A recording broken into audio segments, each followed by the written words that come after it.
love, lies, and betrayal. It all started in the dimly lit office of my therapist, where the air was thick with unspoken tension. I had been spilling my heart out about the complexities of my current relationship, when he suddenly leaned forward, his eyes locking onto mine with an intensity that made my skin prickle. "I'm in love with you," he confessed, his voice barely above a whisper. My heart stopped. I should have been horrified, and I was, but there was an undeniable thrill. That thrill turned into a nightmare when I discovered he was my boyfriend's brother, a fact that hit me like a punch to the gut. The revelation came during a family dinner, when my therapist casually walked into the room, greeting everyone with a familiarity that made my blood run cold. My boyfriend, oblivious to the storm brewing inside me, introduced us with a wide grin. Panic set in as I struggled to maintain a facade of normalcy, my mind racing with the implications. The betrayal was twofold. I was caught between the confidences I had shared in therapy and the love of the man who sat beside me, completely unaware that his brother and I shared a secret that could shatter everything.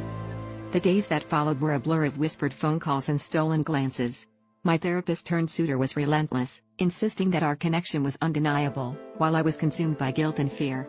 Each time my boyfriend kissed me, I felt the weight of my deceit pressing down harder.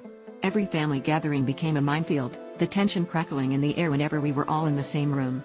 I knew I had to make a choice, but the decision seemed impossible: betray the man I loved or destroy the trust of someone who had always been there for me.